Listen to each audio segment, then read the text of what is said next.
Alexander Hamilton.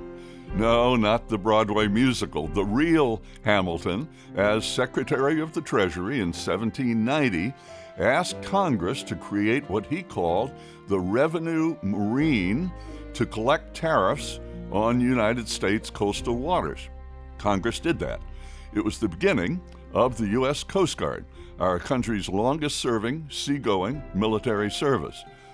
125 years later, in 1915, the life-saving service of Wright brothers fame merged with the Revenue Marine, creating our modern-day Coast Guard.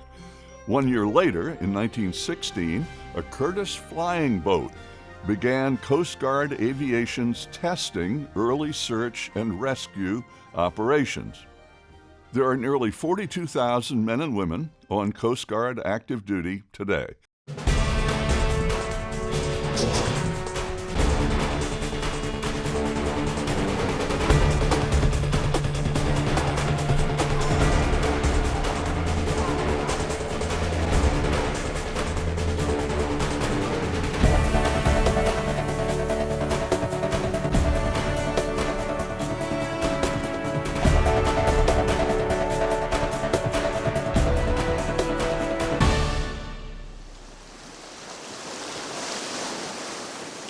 This is the 100th anniversary of Coast Guard Aviation, which we're celebrating all this week here at EAA. The aviation branch flies more than 200 aircraft and joins the sea service missions of coastal security, search and rescue, drug interdiction, environmental protection, navigation aids, and marine safety. Coast Guard pilots are trained by the Navy and our naval aviators wearing gold wings. Our demonstration aircraft is an Albatross. It's a twin-engine Grumman Air, Sea, and Rescue airplane. We'll learn more about its role and its history shortly.